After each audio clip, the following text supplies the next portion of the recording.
Hello everyone, mayong hapon sa tanan, nami diri sa gawas among subdivision, maglakaw-lakaw. Samtang maglakaw-lakaw mi, I want to share some Bible text about sa katapusan sa mga daotan nga tao diri sa kalibutan. Una nga pangutana, unsa ang bayad sa sala? Ang tubag naa sa Roma chapter 6 verse 23, kamatayon mao'y bayad sa sala. Ikaduhang pangutana, unsaon paghukom ang tagsa ka kaso sa tawo? Ang tubag naa sa Revelation chapter 20 verse 11 to 13, ang mga basahon sa binuhatan pagasusihon.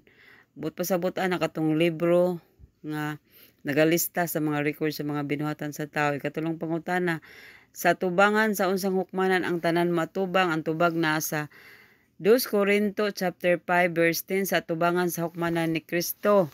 Kaupat nga pangutana, sa unsa nga paagi nga hingpiton paglaglag sa Dios ang sala? Ang tubag naa sa 2 Pedro chapter 3 verse 10, ang sala paglaglagon tungod sa yuta nga ulayon sa kalayo ug unya himong bag-o. Kalimang pangutana, sa unsa og ano sa mahitabo ang paglaglag sa mga daotan? Ang tubag na sa Salmo chapter 11 verse 6 ug Revelation chapter 20 verse 7 to 9 ug 15, sa kalayo sa katapusan sa milenyo. Kaunom, unsa kahingpit gayud ang paglaglag sa sala ug ang makasasala? Ang tubag na sa Malakias chapter 4 verse 1 ug 3 ug Salmo chapter 37 verse 10, ang daotan pagasunugon gayud hangtod maagiw.